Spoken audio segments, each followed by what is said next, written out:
د غیر الله د خیال نه پاک دا پټول خلکو کې بهادر انسان دلته د غیر الله نه مراد د رب ذوالجلال د محبت نه خلاف محبت د غیر خدا د محبت نه مراد د والدینو محبت نه دی د مشایخو محبت نه دی همداسې د نبی کریم صلی الله علیه وسلم محبت نه دی دا ټول محبتونه خو د بنده د پاره د الله طرف ته بوتلون کی دي چا چې د نبی علیہ السلام محبت حاصل کړي الله ته ورسید چا چې د اولیاء محبت حاصل کړي نبی علیہ السلام ته ورسید خدای ته ورسید چا چې د خپل مور او پلار محبت حاصل کړ دا غي د بی ادبی نه ځان وساته الله بدت د خپل محبت لارې کولاو نو ګورئ د غیر خدا د محبت نه مراد هغه محبتونه دي چې د الله تعالی د محبت نه انسان ساري او د رب د ذکر نه غافل کړي لکه مولانا روم رحمت الله تعالی علیه په مثنوی شریف کې فرمایي سوال کی هم جواب فرمائی چیست دنیا از خدا غافل بودن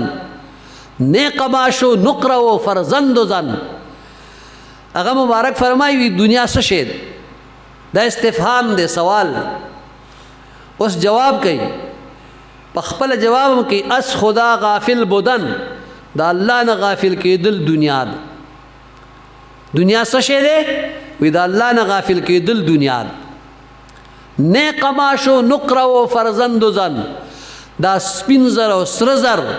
او دا بچی او دا بیبیانه دا چې د دنیا نه ده پدې کې چې کوم یو سیزم تا د خپل رب نه غافل کی د خدای د ذکر نه دی غافل کی هغه دنیا ده اوس کومه تاسو حقیقت ته وګورئ نو جناب رسول الله صلی الله علیه وسلم یولس ودونه کړي یولس نه بیبیان مبارک په یو وخت کې وي ارش په بده یو بیبي مبارک ملماو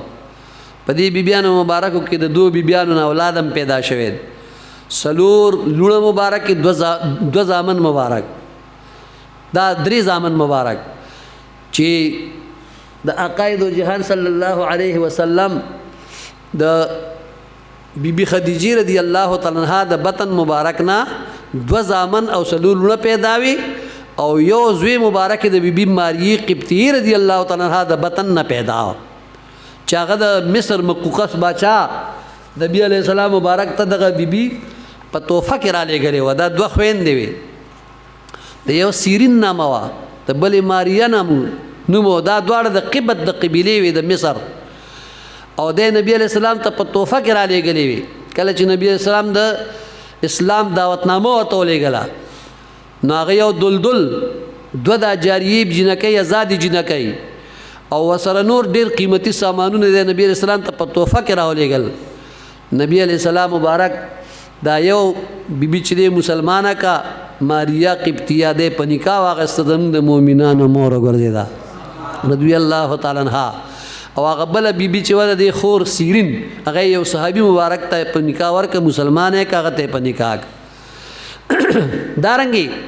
داغه مبارک د بطن نه د بیماری د نه بطن نبی د نبی اسلام یو زوی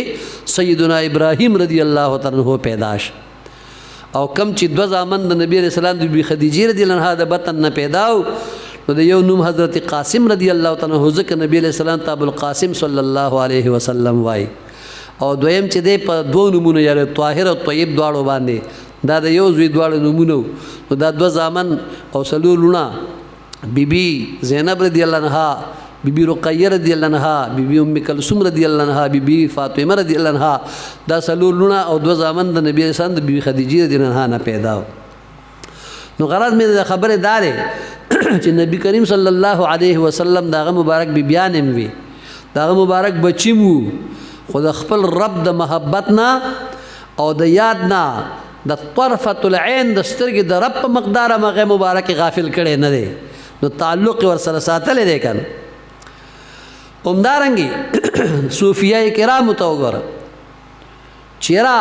هغه بیبیان مشتا دا هغه اولاد مشتا زمونږه د مولاګورو کې او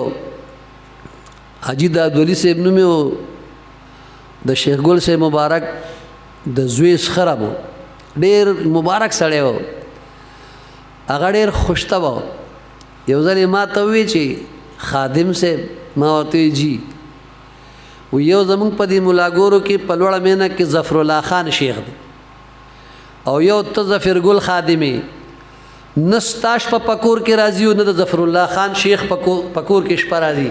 نو ستاسو څنګه معصومان کېږي نو ما ورته مونږ د امام اعظم صاحب په مذهب باندې یو ځکه بیا زمونږ امام اعظم صاحب 40 کاله د ماسوتن په 10 د سحر مونځ کړی او بیا حماد صاحب بچی شته بچی شوي نو مونږ دغه په مذهب یو که مونږ کور ته راړم نشو مونږ کار ټیک کېږي او خوش طبعي کول نو زمونږ امام اعظم ابو حنیفه رضی الله عنه نه په تابعینو کې تقوادار اصلي بل نشته دی لیکن داغه مبارکم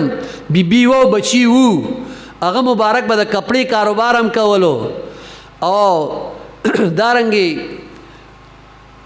امام شاه نقشبند رحمت الله تعالی علیه مبارک زمونږ د نقشبندی سلسله بانی مبانی چې داغه په نوم باندې نقشبندیه سلسله منسوب ده د پکې تجدید کړي دي د مبارک فرمایي وی چې یاره ما د بخارا په خار کې یو کس ولیدو چې د 80,000 دینارو اغستل او خرڅول تجارت وکړه خو د سترګې د رب په مقدار هم د خپل رب د یاد نه غافل شوی نه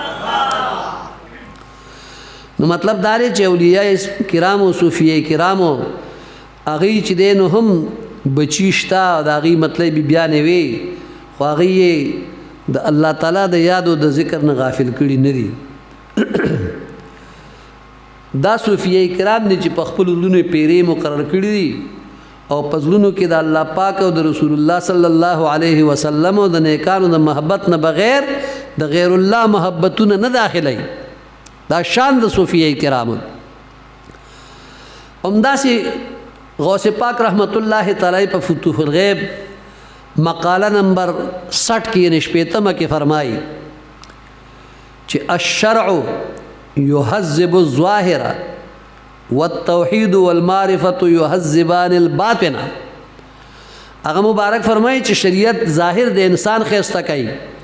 او توحید او معرفت الهی چې دی دا دواړه باطن خیسته کوي شریعت ظاهر خیسته کوي خو توحید د رب ذوالجلال او معرفت الهی دا باطن د انسان خیسته کوي او دا پخله چې لګیا دي توحید هغې او باطن دومره څښا دی چې ورته وګوري د مخ نه هم پته لګي اور نو دې مبارک فرمایي چې فلا یکون فی باطنک غیر التوحید یعنی ستا په باطن کې د توحید نه علاوه هیڅ هم نه وي پیرانی پیر سے مبارک رحمت الله تعالی علیہ فرمائی وفی ظاہرک غیر طاعت اللہ تعالی استا په ظاهر دی سوای د اطاعت الہی جل جلالہ نور حس هم نوی لہذا یو د ظاهر وظیفت بل د باطن وظیفت غوث پاک رحمت الله تعالی علیہ فرمایي چې د توحید دارې چې په ټولو اعضاء ظاهری باندې د الله تعالی فرمان برداری لیکلی شوی وي او په باطن کې د الله محبت موجود وي او په زړه د الله نوم لیکلی شوی وي داسې د صوفیه کرامو مراتب څه داسې دي چې د هغوی دا مقام وي چې دغه صوفیه کرامو دا غي دا مقام وی چې ما رأيت شيئا الا رأيت الله وحده یعنی چې زه کوم یو سیستم ګورم نو اسی ورته نه ګورم بلکې په دې نتیجې سره ورته ګورم چې د دې سیس خالق